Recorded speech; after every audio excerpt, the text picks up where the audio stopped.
I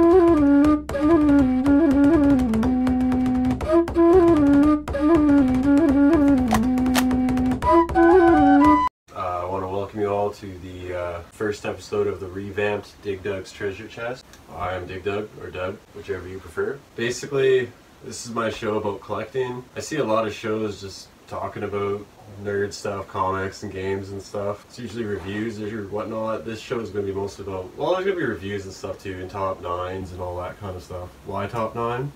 Because it's actually mathematically much fucking harder to get into a top 9 than a top 10. So my lists are harder to get onto than other lists.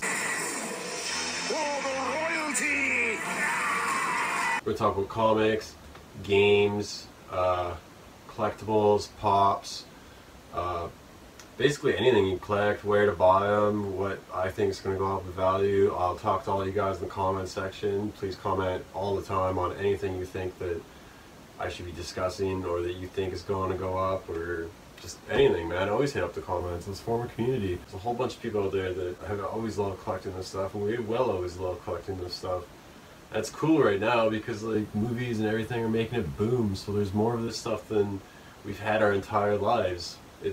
It's fucking awesome. I can just watch a Runaways show or go see Spider-Man at the theater, or there's tons of toys. There's pops. Pops are awesome. There's a pop based on everything you could ever imagine. We'll discuss all that. First episode though, I want to talk about comics to invest in. First, I'm going to go over the 5 that I bought last year, what I paid for them and what they're worth now roughly. I got my prices from comicbookrealm.com, which is an awesome online price guide and a community. There's a marketplace and stuff on there where you can buy books, or there's message boards if you have any questions about any books or anything. Everybody that I've ever talked to on there is super chill, so yeah, that's where I get my prices from, in case anyone's wondering. Every year I try and buy like 5 good books that I think will go up, or just, I don't know, just see how I am a guess in the market. First up is Batman Adventures 12, first appearance of Harley Quinn. I bought this for obvious reasons. Tried to play by the rules, but no, they wouldn't let me go straight. Society is to blame. More Harley Quinn movies come out. There's a Harley and Joker movie coming out. I bought this book for $300. I think now it's worth roughly around $700. I'm going to send it to CGC, get it graded. I'm hoping that it comes back at about a 9.4 or 9.6. Maybe better, maybe worse, who knows. I've never actually sent anything to CGC, but like I got 5 or 6 books I'm going to be sending, and these are some of them. And I'll let you guys know what they come back as, and then I kind of compare if they came back as what I thought they would come back as, or if I got better or lower grades. Next up is New Mutants 98. I was kind of bummed. I could have bought this my whole life for $2 out of a dollar bin, basically. I ended up paying $150, and I think now it's worth around $300. This copy is it's not bad, but it's not perfect. It's only like a 9.4 or a 9.2 or something. I'm probably going to send it away anyway, even though, unless it's going to be a 9.8, it's usually pretty pointless with comics this new, just because they are so new and there are so many nice copies of them available. Unlike this, Howard the Duck, first Gwenpool. Well, the first Gwenpool is actually this variant cover of Deadpool's Secret Wars #2, I think, but this is her first full appearance. I bought it for $5, and I believe it's worth about $5. So, I am not right all the time when I pick comics to invest in. Always perfect. Marvel Superheroes Winter Special, 91, I believe. First Squirrel Girl. I bought this kind of because my wife told me to. Or face the wrath of Squirrel Girl.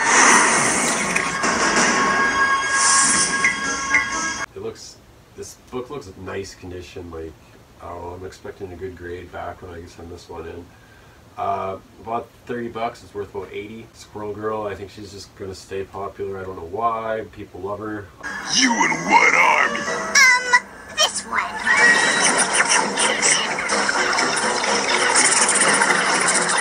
I'm not gonna fight it. I'm just gonna get it graded. Hope it becomes worth even more. And sell it and probably buy Spider-Man books with the money. This one I bought last year. I found it on Kijiji for $150. I wanted this book my whole life. I think I had it once when I was younger for a little while, but traded it back when it was worth like $50. I bought this for $150. It's worth roughly $400. I'm betting it's going to go up more this year because that Tom Hardy Venom movie's coming out, so I'm going to hang on to it. I'm going to get graded though. Hoping for 9.4 to 9.6. Better is better, but like it looks pretty nice shape. This corner, bottom corner is a little dinged up.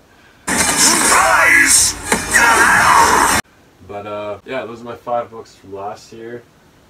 I think I spent roughly $750 on all of them, and they're worth around $1,500 now. So I basically doubled my money if I sell them. But I never sell anything, man. I started my collection. One day I'll sell it. I'll send my kid to college. Okay, now for my 5 books for this year.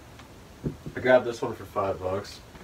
It's Infinity Gauntlet #1 because that big Infinity Wars movie comes out this year, and this book's kind of important. It's all about the Infinity Gauntlet and whatnot.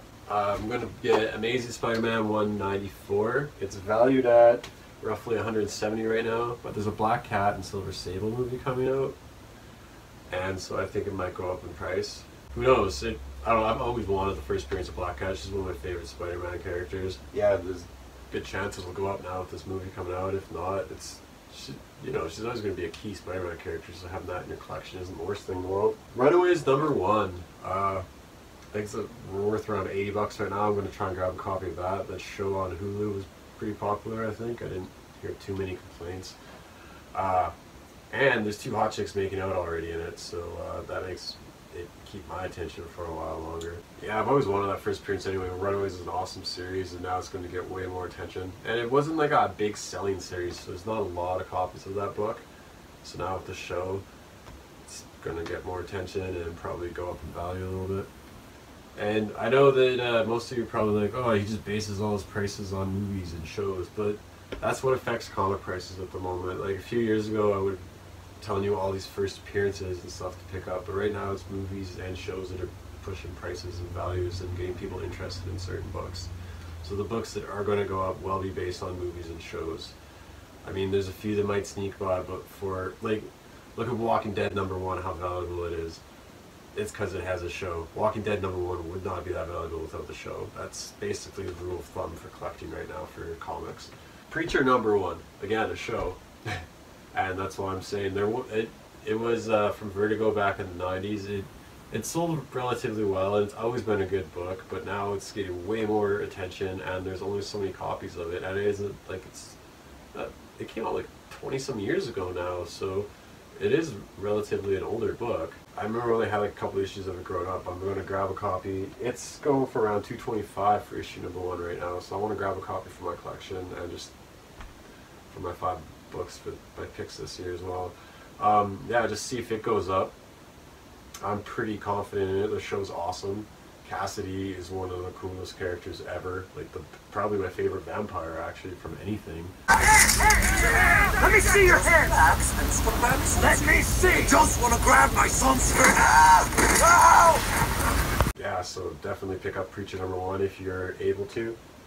And my last thing is Saga, or my last book for my top 5 that I'm picking for this year is Saga of Swamp Thing 25. I think DCA has a lot planned for John Constantine in the next couple of years. There's, I just watched this as a Justice League Dark and cartoon, and it was basically Batman and John Constantine teamed up, and I heard he's also getting another show. So again, more people, more attention to the character. The Swamp Thing, I think it's part of the Alan Moore run, which is supposed to be fantastic anyways. And right now, I forget what it was, around $40 or $50 or something. So like, it's pretty cheap. May as well grab a copy, right? Yeah, anyway, those are my 5 picks for this year. I'll let you guys know and I'll show them off when I get them. I'm going to get these other ones and a few others graded and send them to CGC, so I'll let everybody know when they come back and what grades I got. I'm going to have new episodes every Wednesday. It's going to be about comics, video games, pops, all sorts of collectibles, yeah, just things to collect, where to buy them, cheaper ways to buy them, hopefully. Any comments or suggestions, please throw them in the comments. I want to have as many discussions going as we can. Any top 9s you guys would like to see in the future, any games or books you'd like to talk about, what kind of videos would you like, what do you guys like? Just throw all of that in the comments. Is there another book that you suggest I pick up to try and see if it's going to go up this year or not? All that in the comments, please. Subscribe, so every Wednesday you got a little reminder that we got a new video. I'm going to have people, this is like my talk show set that I made in my house. I'm going to have guest stars like my buddies and chicks and who knows who else. I got a seat for them. Yeah, so that's all coming up. This is the first episode. Thanks everybody for tuning in. Remember, every Wednesday, I'm Dig Dug. Keep on collecting. I'll see you next week. This is what's cool about comic book realm, guys. Like, there's two people right now selling Preacher #1 right here. One guy wants $207 for a 9.2 copy, and one guy wants $107 for a 9. That's not bad, but like usually if it's not 9.6, 9.8, or 10, it's not really worth buying it for modern comics. You want like a really mint copy. But I just want, and you know, instead of eBay all the time, like this is a wicked place to just look for books for sale. Like some of these people, this guy's only offering $90 for a mint 10 Preacher #1. Good luck getting that, but if he does, you know, more power to him. That's awesome steal. That's a wicked deal, because right now it's worth about $225, but it's definitely one of the books I'm looking at to pick up right away here for this year for my collection. You gonna stop me, little girl?